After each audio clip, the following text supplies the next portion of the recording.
अभी जो एक स्कीम लॉन्च की है उसमें आधार कार्ड को माना जा रहा है होना जरूरी है। जो आप एक स्कीम अभी लॉन्च की है परसों, उसमें आधार कार्ड मैंडेटरी है।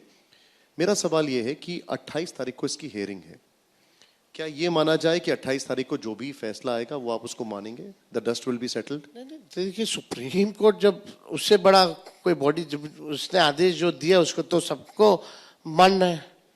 और हम लोग तो इलेक्शन कमीशन हम गए यहाँ, या हमारा डेलीगेशन गया है वहाँ, तो हमने तो यही बोला, हजूर आप लोगों ने अचानक से अनाउंस कर दिया without consulting any party.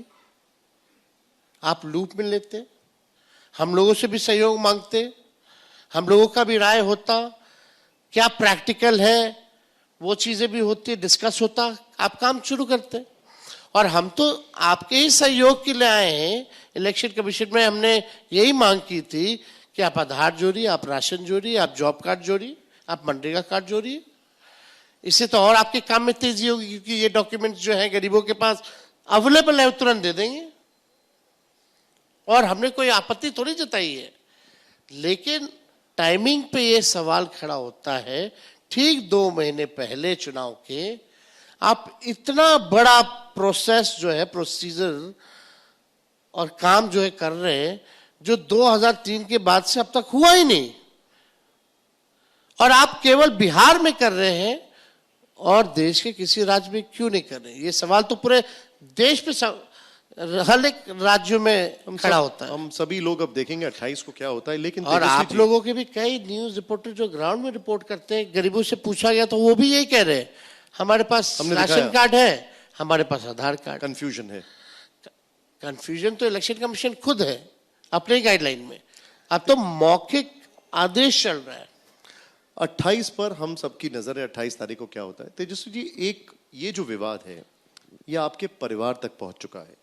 Giriraj Singh ji कह रहे हैं कि तेजस्वी यादव जी की जो पत्नी है वो किस आधार पर बिहार की वोटर बनी है, उसकी जांच हो।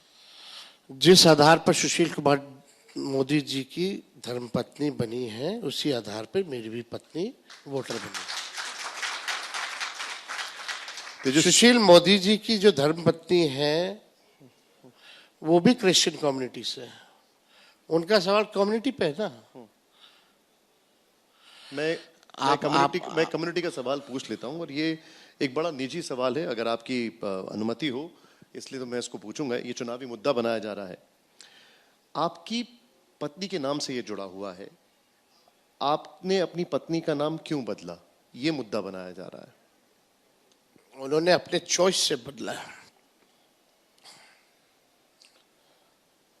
कोई दबाव थोड़ी है। अच्छा, इस मामले में उनको घसीट के लाने का क्या मतलब है? वोटर लिस्ट कैसे बना? आधार के आधार पे बना, आधार कार्ड था। यही तो हम बात बोले, 2 महीने पहले वो वोटर बनी तो उनसे जो डॉक्यूमेंट मांगे गए वो आधार था, और आधार पे वोटर बनी है। और आपकी भी शादी होगी तो आपकी धर्मपत्नी आपके साथ रहेगी कि आप उनके साथ रहिएगा? तो जहां रहेगी वहीं की ना वोटर बनेगी भाई। उन्होंने अपना दिल्ली से नाम कटवाया वोटर लिस्ट से और यहां बनी।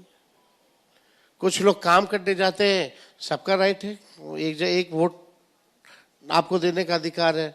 आप कहीं भी आप रहिएगा, परमानेंटली अगर रह रहे हैं तो आप वही ना दीजिएगा। मोस्टली तो परमानेंट एड्रेस तो वही हुआ ना मेरी बीवी का, जहां हम हैं। एब्सोल्युटली।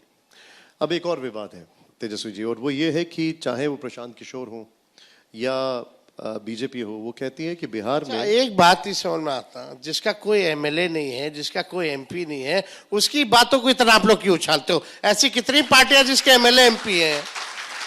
मैं बीजेपी की बात कर रहा हूं। मतलब ऐसा क्या खूबी है उनमें जो और लोगों में नहीं है जिसके एमएलए एमपी है? ये हम जानना चाहते हैं। आपको सोचना चाहिए, आपके एक जमाने में स्ट्रैटेजिस्ट भी रह चुके हैं वो। हमारे नहीं रहे, गलत फहमी में मत रहिएगा। वो नीतीश जी के साथ रहे, हमारे साथ काम नहीं किया। आपको साथ लाए, साथ तो लेकर आए आपको। कहाँ आप लोग रहते हो? 15 में साथ लेकर आए। कहीं साथ में नहीं। लोकसभा का चुनाव हारे थे, उनको लगा कि साथ में उसने नीतीश जी को पकड़ लिया, पवन जी को पकड़ के। चलिए, उनको लगा कि अब लालू जी नीतीश जी एक हो गए, बिहार जीतना तय है, तो इतना तो होशियार आदमी है कि जो आपके पवन वर्मा कौन है दिल्ली वाले जो जदयू के सांसद रहे, उनको पकड़ के घुसे जदयू में। हमारे यहाँ कोई काम नहीं किया उन्होंने, और जहां काम किया उनकी कम सीटें आई, जहां काम नहीं किया हमारी ज्यादा सीटें आई। तेजस्वी जी एक बात बताइए, तो उनका काम क्या है भाई? मार्केटिंग करना, होर्डिंग लगाना। अगर इतना ही भारी आदमी है तो प्रधानमंत्री ना आज होता।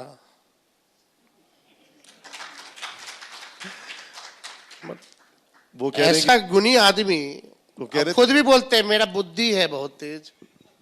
वो कह रहे हैं कि बुद्धि की खाते हैं, 3 साल से पदयात्रा कर रहे हैं, नब्ज मेरी पकड़ में है बिहार की। एकदम एकदम एकदम सब इलाज वही करेंगे। तेजस्वी जी एक और चीज है, वो ये है कि अक्सर अक्सर हमने सुना ये कहते हुए, नीतीश जी का भी आपने जिक्र किया था, लालू जी कहते हैं कि नीतीश जी के लिए दरवाजे हमेशा खुले हैं। क्या 2025 में भी खुले हैं? ना, हम पापा को जानते हैं ना। जब पापा निकले बाहर, हर मीडिया वाला माइक लगा दे, आएंगे आएंगे लीजिएगा लीजिएगा। एक दिन तबाह होकर के बोल दिया आएंगे तो ले लेंगे, जाओ अब पीछा छोड़ो मेरा। खत्म बात, ये हकीकत है। उन्होंने अच्छा, कई बार कहा दरवाजे खुले रहेंगे, कई बार कहा उन्होंने ये। कई बार नहीं कहा। देखिए अब कोई मतलब तो है नहीं, अब तो चुनाव आ गया। अब नीतीश जी ना तो चुनाव लड़ेंगे, ना बिहार के मुख्यमंत्री रहेंगे, पार्टी उनका जदयू की प्रकोष्ठ बनी गई है, कुछ बचा कहाँ? नहीं मतलब आप ये कह रहे हैं कि नीतीश जी चुनाव भी नहीं लड़ेंगे? कब लड़ते हैं? नहीं तो मैं आपसे ये जानना चाहता हूं कि क्या जेडीयू के लिए सारे दरवाजे बंद हो चुके हैं? जदयू है ही नहीं ना गठबंधन के लिए। जदयू है ही नहीं। अब देखिएगा पोस्ट इलेक्शन या तो भाजपा में उनके कुछ लोग तो भाजपा ही हैं जो पार्टी चला रहे हैं, या तो भाजपा में जाएंगे, और जो सामाजिक न्याय धर्मनिरपेक्षता में जो विचारधारा कर मानने वाले लोग इधर आएंगे। यही सवाल है। और हमने एक बार बोला भाई, मीडिया वाले पूछते रहते निशांत आना चाहते हैं। अगर आना चाहते हैं तो लाइए, पार्टी तो कम से कम बचेगी। लेकिन भूंजा पार्टी वाला लोग जो उनके इर्द गिर्द जो है भाजपा के इशारे पे निशांत को आने नहीं देना चाहते हैं।